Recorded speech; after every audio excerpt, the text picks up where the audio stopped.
ఓం శ్రీ మహాగణాధిపతయే నమో నమః. విఘ్నేశ విధిమార్తాండ చంద్రేంద్రోపేంద్ర వందిత నమో గణపతే తుభ్యం బ్రహ్మణాం బ్రహ్మణస్పతే. వేదమయీం నాదమయీం బిందుమయీం పరపదోద్యదిందుమయీం మంత్రమయీం తంత్రమయీం ప్రకృతిమయీం నౌమి విశ్వవికృతిమయీం. అచింత్యావ్యక్తరూపాయ నిర్గుణాయ గుణాత్మనే సమస్త జగదాధార మూర్తయే బ్రహ్మణే నమః. మేము 1, 2, 3, 4 అనేటువంటి అంకెల్నే పరబ్రహ్మ రూపంగా భావిస్తూ వాటికి మా నమస్కారం తెలియజేసుకుంటున్నాం. ఈ పంచాంగ గణితం అనేది మా వంశంలో అనేక తరాలుగా జరుగుతోంది కాబట్టి గణనాయకుడు మాకు ఏ రకమైనటువంటి విఘ్నాలు కలగజేయకుండా ఈ పంచాంగ గణితాన్ని మా చేత చేయించబడవలసిందిగా వారికి మా హృదయపూర్వకమైనటువంటి నమస్కారాలు తెలియజేసుకుంటున్నాం. ఉగాది పర్వదినాన్ని పురస్కరించుకొని శ్రీపీఠం భక్తులందరికీ కూడా అనేక రకాలైనటువంటి శుభాకాంక్షలను తెలియజేసుకుంటూ ఈ పంచాంగ శ్రవణాన్ని మనం మొదలుపెట్టుకుందామండి. బ్రాహ్మీ ముహూర్త ఉత్థాయ దంతదావనపూర్వకం. వేళ ఇంచుమించుగా 4:30, 5 ఆ సమయంలో ఎవరైతే లేచి వారి వారి వర్ణానుసారం ఒక్కొక్కళ్ళకి ఒక్కొక్క విధమైనటువంటి తలంటు స్థానం అనేది ఉంటుంది. అటువంటిది స్నానాది విధివత్కుర్యాత్ వర్ణాచారానుసారిత అబ్దాదౌ మిత్ర సంయుక్తౌ మంగళ స్నానమాచరేత్. ఆ బ్రహ్మముహూర్తంలో లేచి ఎవరైతే బంధువులతోటి మిత్రులతోటి ఉత్సాహంగా మంగళ స్నానాన్ని ఆచరించి వారందరూ కూడా శుభ్రమైనటువంటి వస్త్రాలు ధరించి వస్త్రైరాభరణైర్దేహ మలంగృత్య తతశుచి విఘ్నేశం భారతీం కేటాన్ బ్రాహ్మణాన్ దైవజ్ఞం గురూన్. వీళ్ళందరూ కూడా విఘ్నేశ్వరుణ్ణి, సరస్వతీదేవిని, బ్రాహ్మణుల్ని, దైవజ్ఞుల్ని, గురువుల్ని నమస్కారం చేసుకుని ఒక పండితుడి దగ్గర ఎవరైతే ఈ ఉగాది పర్వదినాన్ని పంచాంగ శ్రవణం వింటారో వారందరికీ కూడా అనేకమైనటువంటి క్రతువులు, యజ్ఞయాగాదులు చేసినటువంటి ఫలితం ఏ విధంగా, యజ్ఞయాగాదులు చేసినప్పుడు ఏ విధంగా ఫలితం వస్తుందో ఈ పంచాంగ శ్రవణం వినడం వల్ల కూడా అటువంటి ఫలితం ఏర్పడుతుందని మనకి శాస్త్ర ప్రమాణాలు చెప్తున్నాయి. అంతేకాకుండా ఇక్కడ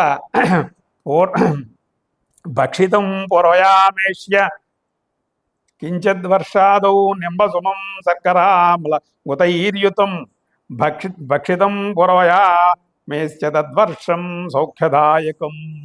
ఎవరైతే ఈ ఉగాది పచ్చడిని ఉదయం సూర్యోదయం అయిన తర్వాత 2:30 గంటల లోపల అంటే ఈ పైనటువంటి తలంట స్నానం చేసుకోవడం, తర్వాత శుభ్రమైనటువంటి వస్త్రాలు ధరించడం, సరస్వతీదేవిని, వినాయకుడిని, తర్వాత వీళ్ళందరినీ గురువుల్ని వీళ్ళందరినీ పూజించుకోవడం, ఇవన్నీ అయిపోయిన తర్వాత పూర్వయామంలో ఎవరైనట్లయితే ఈ ఉగాది పచ్చడి అనేటువంటి దాన్ని తింటారో వారికి కూడా వారికి మంచి ఫలితాలు ఏర్పడతాయి. ఏ రకమైనటువంటి దుష్పరిమాణాలు వారి దాకా రావు అని శాస్త్రవచనాలు మనకి ఉన్నాయండి. అందుచేత ఈ విధంగా చేసుకోవడం చాలా ఉత్తమమైనటువంటి మార్గం.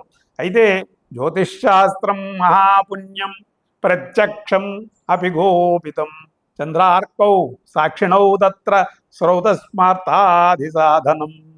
ఈ యజ్ఞయాగాదులు చేయడానికి ఏదయ్యా ఆధారభూతము? జ్యోతిష్శాస్త్రమే.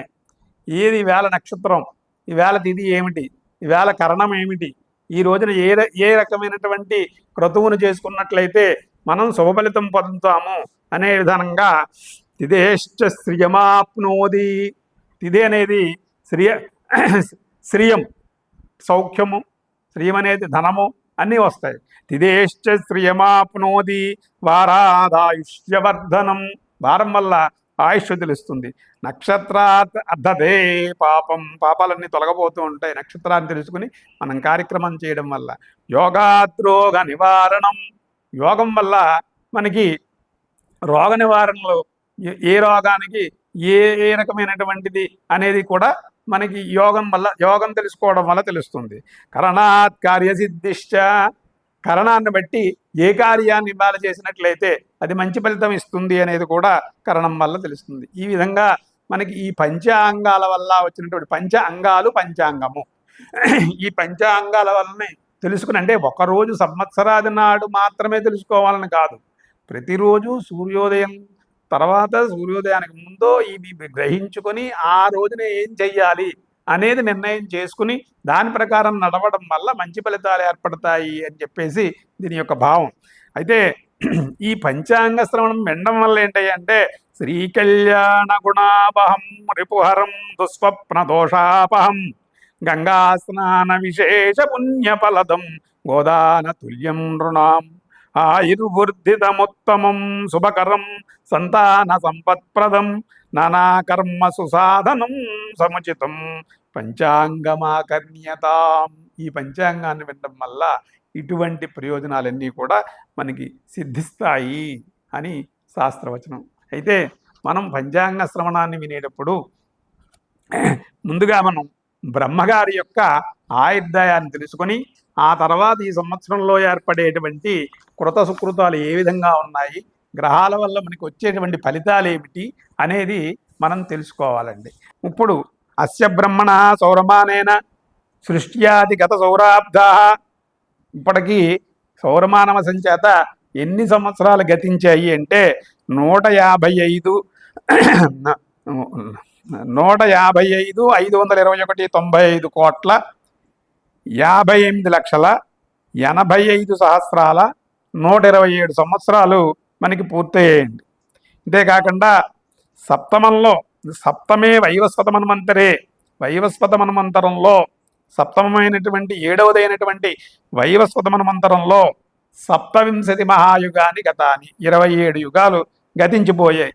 ఇప్పుడు కలియుగంలో 5,127 సంవత్సరాలు పూర్తి చేసుకుని 128వ సంవత్సరంలో ఈనాడు మనం అడుగు పెడుతున్నాం.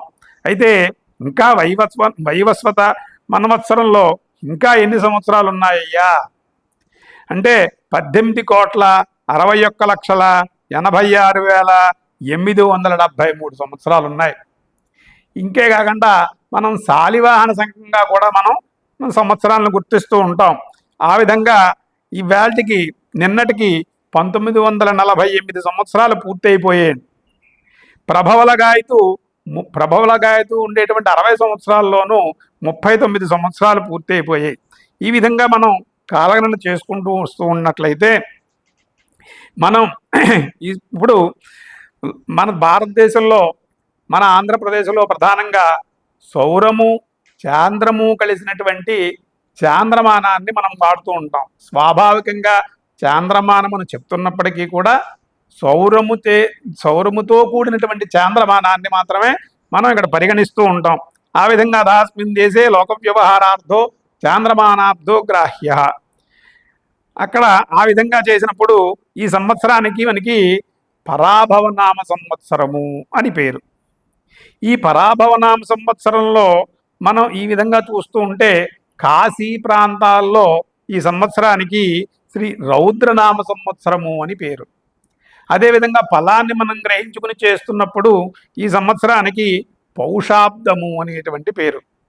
అయితే శ్రీపతి విధానం ప్రకారం ఇప్పుడు నడుస్తున్నటువంటి విశ్వదేవత అధిపతి అయినటువంటి 8వ యుగం నడుస్తోంది. ఈ 8వ యుగంలో రుద్రదేవతాకమైనటువంటి యుద్ధవత్సరం అనేటువంటి 5వ సంవత్సరం నడుస్తోంది.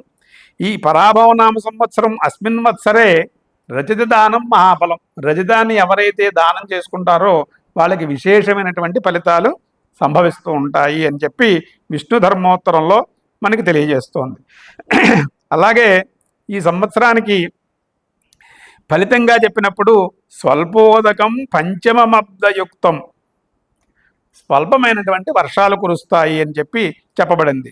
కించ పరాభవాగ్నే శస్త్రమయోర్ద్విజగో భయంచ అని కూడా ఉంది. అంటే ఏమిటి? శస్త్రాల చేత అస్త్రాల చేత భయంకరంగా ఉంటుంది. అదేవిధంగా ఈ సంవత్సరానికి రౌద్రనామ సంవత్సరము అని పేరు బారహస్పత్యమానం చేత అనుకున్నాం కదా.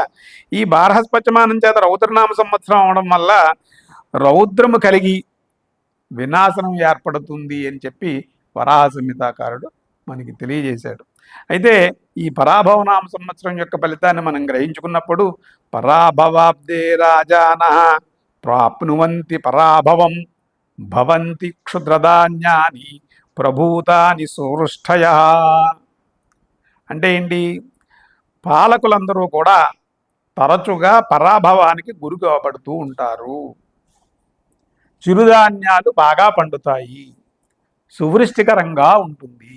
అయితే ఇక్కడ మనం ఫలితం చెప్పుకునేటప్పుడు ఈ పరాభవనామ సంవత్సరంలో ప్రధానంగా ప్రజలందరూ పరాభవం పొందేస్తారు, పాలకులు అందరూ పరాభవాన్ని పొందేస్తారు అని కాదండి.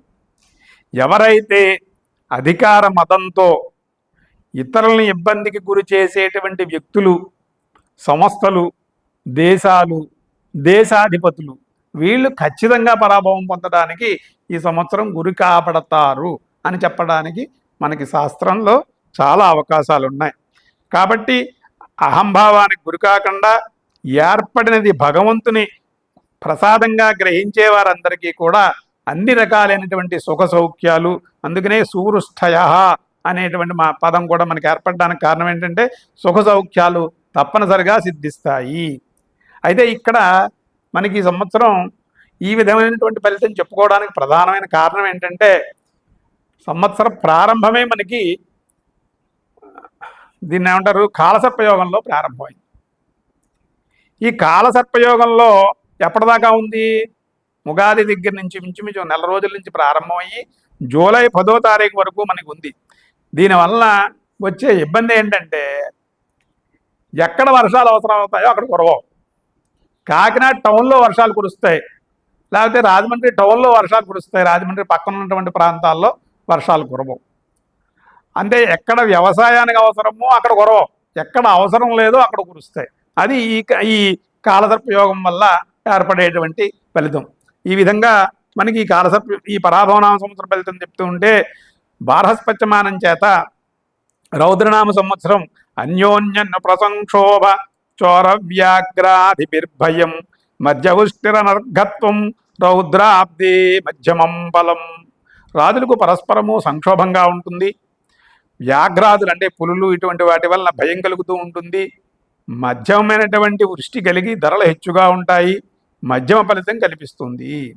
అదేవిధంగా పౌషమాసాబ్ద ఫలితంగా మనం తీసుకున్నప్పుడు పౌషాబ్దే సుఖిన సర్వే ద్విజాశ్చధ్వర తత్పరా నివృత్త వైరా రాజానో బహుశస్యార్ఘవృష్టయ.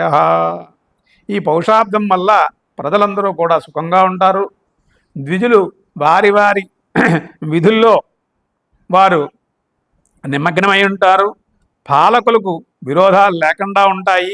భూమి అంతయు కూడా మంచి ధరవరలతో సస్యశ్యామలంగా ఉంటుంది అని మనకి ఈ పౌషమాసాబ్ద ఫలితం. ఈ విధంగా ఈ సంవత్సరంలో మనకి ఉన్నటువంటి పరాభవనామ సంవత్సరం వల్ల ఏర్పడేటువంటి ఫలితాన్ని చెప్పుకున్నాం. అయితే ఈ సంవత్సరంలో మనకి గురువారం నాడు సంవత్సరాది ఏర్పడటం చేత గురువు రాజ్యాధిపతిగా అవుతున్నాడు. ఈ గురువు రాజ్యాధిపతిగా అవడం చేత ద్విజాతయ కర్మరత స్వధర్మగా సన్మార్గగా సుభిక్షమారోగ్య సుఖే ప్రజానాం సువృష్టిరబ్దాధిపతౌ సురేజ్యే. ఇక్కడ బ్రాహ్మణులందరూ కూడా అక్కడ మనకి పౌషమాసాబ్ద ఫలితం కూడా ఇదే చెప్తోంది. ఇక్కడ రాజు గురుడొకడం చేత బ్రాహ్మణులు వారి వారి ధర్మాలందు ఆసక్తి కలిగి ఉంటారు. రాజులు నీతిమంతులే ప్రవర్తిస్తారు, మంచి మార్గంలో నడుస్తారు. ప్రజలకు ఆరోగ్యము, శుభము, సుభిక్షము అన్ని విధాలుగానే అభివృద్ధి ఉంటుంది. అయితే మంత్రిగా కుజుడికి మనకి అధికారం వచ్చిందండి. పోర్ట్ఫోలియో మంత్రికి ఇచ్చారు. మంత్రికి ఇవ్వడం వల్ల పురగ్రామ వనాదీని దహ్యందే వహ్నినా భృశం వృష్టిర్మధ్యా భవేద్యుద్ధం మంత్రిన్యవ నిజేసతి. మంత్రి కుజుడు కూడా చేత కొంతవరకు అగ్ని ప్రమాదాలు ఎక్కువగా జరుగుతూ ఉంటాయి. స్వల్పవృష్టికరంగా వర్షాలు కురుస్తాయి, రాజులకు యుద్ధకరంగా ఉంటుంది. అయితే ఈ సంవత్సరంలో మనకి ఈ కుజుడికి ఈ ఆధిపత్యం రావడము, అంతేకాకుండా ద్వితీయార్థం దగ్గరికి వెళ్ళేటప్పటికీ ఈ సంవత్సరంలో మనకి సింహంలోనే కుజగురు యోగము, అదేవిధంగా ద్వితీయార్థంలోనే కర్కాటకంలో కుజగురు యోగము, అంతేకాకుండా గురుడు 3 రాశుల్లో సంచారం చేయడం, ఆ 3 రాశుల్లో సంచరించేటప్పుడే శనికి వక్రగతి రావడం అనేటువంటివి సంభవించాయి. మనం కిందటి సంవత్సరంలో ఒక నెల రోజుల క్రితం చూసుకున్నట్లయితే మనకి చంద్రగ్రహణం సంభవించడం, ఆ చంద్రగ్రహణం కూడా అనేక రకాలైనటువంటి విపత్తులు, దేశారిష్ట యోగాలు సూచించినప్పుడు అది ఏర్పడడం, దానివల్ల మనం యుద్ధ వాతావరణాన్ని కొంతవరకు చూసాం. కొన్ని దేశాలు దానివల్ల ఇబ్బందిని బాగా ఎక్కువగా అనుభవించాయి. అదేవిధంగా మనకి ఈ ద్వితీయార్థం కర్కాటకంలో సింహంలోనూ కుజగురు యోగం అటువంటిది ఫలితాలు ఇవ్వడానికి అవకాశం ఉంది. అంతేకాకుండా 31 అక్టోబర్ నుంచి డిసెంబర్ 10వ తారీఖు వరకు గురుడు యొక్క అతిచార స్థితి ఉంది. శని వక్రగతిలో సంచారం చేస్తున్నాడు. అదే సమయంలో శని వక్రగతిలో సంచారం చేస్తున్నాడు. దీనివల్ల భారతదేశంలో కూడా కొంత భాగం జన నష్టం కలగడానికి, ఆర్తనాదాలు, దుర్భిక్షము, రాజుల పతనము ఒకటుకు ఇవన్నీ కూడా శాస్త్ర ప్రమాణ వచనాలు ఉన్నాయండి. అందుచేత ఈ సంవత్సరంలో కొంత ఆధ్యాత్మికమైనటువంటి విధానంగా ఒక గురువులను ఆశ్రయించుకుని ఒక సన్మార్గంలో ప్రయాణం చేయడం అనేది ప్రతి వ్యక్తి ప్రధాన కర్తవ్యంగా చేసుకోవడం వల్ల అనేక రకాలైనటువంటి శుభ ఫలితాలు పొందడానికి ఈ సంవత్సరంలో ఎక్కువగా అవకాశం ఉంది. సేనాధిపతి చంద్రస్య బలం, ఈ సంవత్సరంలో సేనాధిపతిగా చంద్రుడికి ఆధిపత్యం ఏర్పడింది. వర్షంతి మేఘాశ్చ జలంధరిత్ర్యాం వత్సిత రోగ సుఖినో జనాశ్చ గావో బహుక్షీర దుగా భవంతి సేనాధిపత్యే మృగలాంఛనస్య. ప్రజలెవరికి కూడా ఏ రకమైనటువంటి రోగాలు లేకుండా భూమి అంతా చక్కటి వర్షాలతో, పశువులకు పుష్కలమైనటువంటి ఆహారంతో భూమి అంతా కూడా సస్యశ్యామలంగా ఉంటుంది. అదేవిధంగా ఈ సంవత్సరంలో సస్యాధిపతిగా కూడా గురుడికే ఆధిపత్యం రావడం చేత భవంతిగావ సుదుగా ఫలిత వృక్షజాతయ నీతియుక్త సదా భూపా జీవే సస్యాధిపే సతీ. ఆవులన్నీ కూడా చాలా చక్కనైనటువంటి ఆరోగ్యంతో మంచివైనటువంటి పాలనిస్తూ సమృద్ధికరంగా ఉంటాయి. ప్రజాప్రతినిధులందరూ కూడా నీతివంతులై ఉంటారు. అదేవిధంగా ధాన్యాధిపతిగా బుధుడికి ఆధిపత్యం రావడం చేత మధ్యౌష్టిర్మందసస్యం మేఘావాతేన పీడిత త్రాస సర్వనరాంచ నరానాంచ బుధే ధాన్యాధిపే సతీ. మేఘాలన్నీ కూడా మధ్యమంగా వర్షిస్తాయి, సస్యములు స్వల్పంగా పండుతాయి. మేఘాలు గాలి చేత, బుధుడు కదా, గాలి చేత ఎగరగొట్టబడుతూ ఉంటాయి. మేఘాలను వర్షించకుండా గాలి చేత కొట్టేస్తూ ఉంటాడు. అదేవిధంగా ప్రజలకు భయభ్రాంతులకు గురి కాబట్టడానికి కూడా ఈ ధాన్యాధిపతిగా బుధుడు ఏర్పడడం చేత మనకు వచ్చేటువంటి ఫలితం. అదేవిధంగా అర్ఘాధిపతిగా చంద్రుడికి ఆధిపత్యం వచ్చిందండి, అది కూడా చాలా మంచి ఫలితమే. అదేవిధంగా మేఘాధిపతిగా కూడా చంద్రుడికి ఆధిపత్యం వచ్చింది, దానివల్ల కూడా మంచి ఫలితమే. అయితే ఈ విధంగా మనం పరిశీలించుకున్నట్లయితే నవనాయకుల్లోనూ ఒక మంత్రిగా కుజుడికి పోర్ట్ఫోలియో రావడం, రసాధిపతిగా శనికి రావడం, ఇవి తప్పవడిచి మిగిలినవన్నీ 7 కూడా శుభంగా జరగడం చేత సామాన్య జనులందరికీ కూడా అభివృద్ధికరంగా ఉంటుంది. ఎవరైతే మోసం చేద్దామని, మోసగించాలని ప్రయత్నం చేస్తారో అటువంటి వాళ్ళకి మాత్రం ఈ సంవత్సరం పరాభవాలు కలగడానికి ఎక్కువగా అవకాశం ఉంది అని ఈ పరాభవనామ సంవత్సరంలో మనం ప్రధానమైనటువంటి ఫలితంగా మనం చెప్పుకోవచ్చు. అదేవిధంగా మనం ఫలితాన్ని గ్రహించేటప్పుడు శ్రావణ వర్షాధిపతి అంటే భూమి పుట్టిన సంవత్సరం దగ్గర నుంచి, భూమి పుట్టినరోజు నుంచి ఇవాళ వరకు ఉన్నటువంటి రోజులు లెక్కేసినట్లయితే మనకి శ్రావణ వర్షాధిపతిగా గురుడికి ఆధిపత్యం వచ్చిందండి.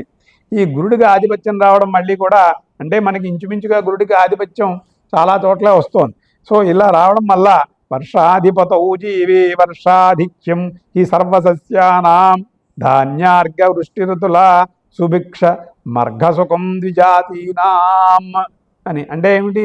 అన్ని రకాలైనటువంటి పంటలు ధాన్యాదులు శుభ్రంగా లభిస్తాయి, ద్విజులందరూ సుఖంగా ఉంటారు, సుభిక్షంగా ఉంటారు. ద్విజులు ఎప్పుడైతే సుభిక్షంగా ఉంటారో ఓ బ్రాహ్మణేభ్య శుభం భవతు అని అంటూ ఉంటాం మనం.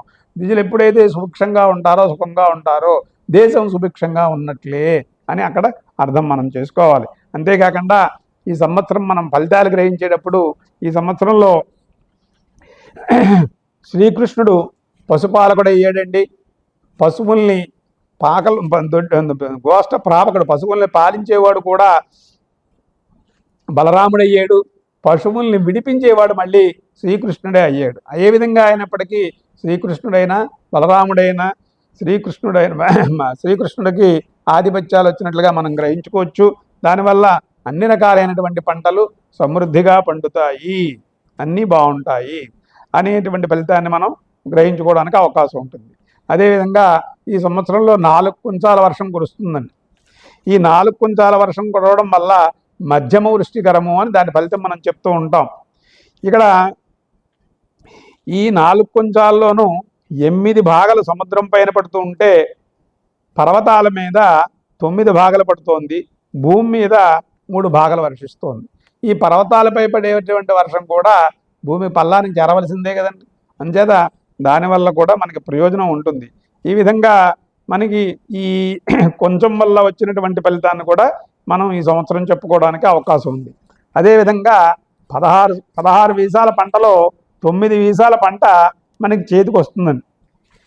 ఈ 9 వీసాల పంట మనకి చేతికి రావడం వల్ల చాలా విశేషమైనటువంటి ఫలితాలు ఉంటాయి.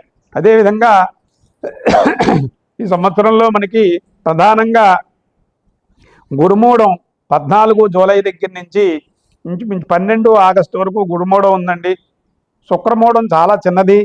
14 అక్టోబర్ దగ్గర నుంచి 28 అక్టోబర్ వరకు మాత్రమే శుక్రమూఢం ఉంది. అయితే మన ప్రాంతంలో కనిపించేటువంటి ఏ రకమైనటువంటి గ్రహణాలు మన దేశంలో లేవు.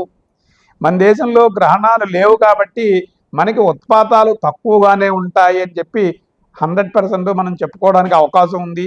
ఎప్పుడైతే గ్రహణం మనకి ఎక్కువగా కనిపిస్తూ ఉంటుందో అప్పుడు ఆ ప్రాంతాల్లో అది గ్రహణం అయిన తర్వాత 4-5 మాసాల్లో వాటి యొక్క ఫలితాలను మనం చూస్తూ ఉంటాం. మనకి ఈ సంవత్సరంలో ఏ రకమైనటువంటి గ్రహణం లేకపోవడం కూడా మనం చాలా అదృష్టవంతులుగానే మనం చెప్పుకోవడానికి అవకాశం ఉంది. ఈ విధంగా ఈ సంవత్సరం మనం చూసుకుంటున్నప్పుడు మరి 2000 జూన్ నెలలో మనకి యమునా నదికి పుష్కరాలు ప్రారంభం అవుతాయండి. వచ్చే సంవత్సరం జూన్ నెలలో మనకి గోదావరి పుష్కరాలు ప్రారంభం అవుతాయి. ఈ విధంగా మనం చూసుకున్నప్పుడు ఈ సాముదాయికంగా ఈ నవనాయకులు ఇచ్చేటువంటి ఫలితము, ఈ పంటలు ఈ పశుపాలకుడు ఇచ్చేటువంటి ఫలితము, ఇవి మనం ఇంకొకసారి మనం పునశ్చరణ చేసుకున్నట్లయితే ఈ సంవత్సరంలో రాజు సస్యాధిపతి నీరసాధిపతిగా గురుడికి ఆధిపత్యం వచ్చిందండి. మంత్రిగా కుజుడికి ఆధిపత్యం వచ్చింది. సేన అర్ఘ మేఘాధిపతిగా మనకి చంద్రుడికి ఆధిపత్యం వచ్చింది. ధాన్యాధిపతిగా బుధుడికి ఆధిపత్యం వచ్చింది. రసాధిపతిగా శనికి ఆధిపత్యం వచ్చింది. అంటే కుజుడికి అంటే మంత్రి గారికి రసాధిపతికి పాపగ్రహాలకు ఆధిపత్యం వచ్చింది. మిగిలినటువంటి 7 గ్రహాలకి కూడా 7 ఆధిపత్యాలకి కూడా శుభగ్రహాలే అధిపతులుగా అయ్యారు. అదేవిధంగా మనకి మొత్తం 30 మంది నాయకులు ఉంటారు. ఈ 30 మందిలో కూడా 7 ఆధిపత్యాలు మాత్రమే పాపులకు వచ్చాయి. 23 ఆధిపత్యాలు శుభగ్రహాలకే రావడం చేత ఈ సంవత్సరం మనం అందరం సుఖం అనుభవిస్తాము. ఏ రకమైన సందేహము దాంట్లో లేదు. అదేవిధంగా శ్రీకృష్ణుడు బలరాముడు శ్రీకృష్ణుడు అంటే పశువుల్ని పశువు పాలకుడు, పశువుల్ని దొడ్లో పెట్టేవాడు, పశువుల్ని విడిపించేవాడు.